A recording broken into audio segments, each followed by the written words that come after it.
सर्वांना क्रांतिकारी जय भीम जय शिवराय. मी राजरत्न बलखंडे, अध्यक्ष विश्वरत्न डॉक्टर बाबासाहेब आंबेडकर विद्यार्थी हक्क समिती महाराष्ट्र राज्य.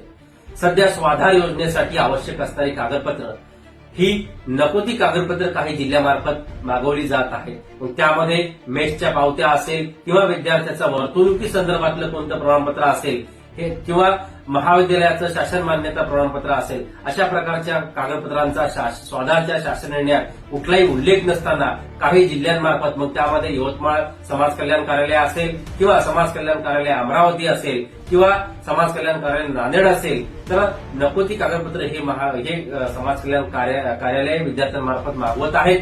तर अशा प्रकारचं मागणी जर इतरही जिल्ह्यामधनं जर आपल्याकडनं स्वाधारला अर्ज करण्यासाठी होत असेल तर तात्काळ आपण तशा प्रकारची माहिती विद्यार्थी हक्क समितीच्या ईमेलला किंवा व्हॉट्सअप ग्रुपवरती आपण पाठवा.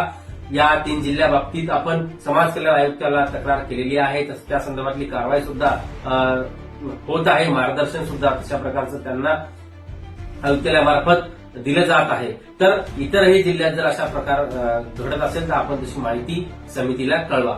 आणि विद्यार्थ्यांना स्वाधार योजनेअंतर्गत किंवा इतरही कोणत्या योजनेअंतर्गत कुठलीच अडचण असल्यास आपण निसंकोचपणे विद्यार्थी हक्क समितीला हक्काने सांगा आणि आपल्याला या संदर्भातली तात्काळ मदत उपलब्ध करून देण्याचं कार्य विद्यार्थी हक्क समिती करत आलेली आहे आणि करत राहील सुद्धा.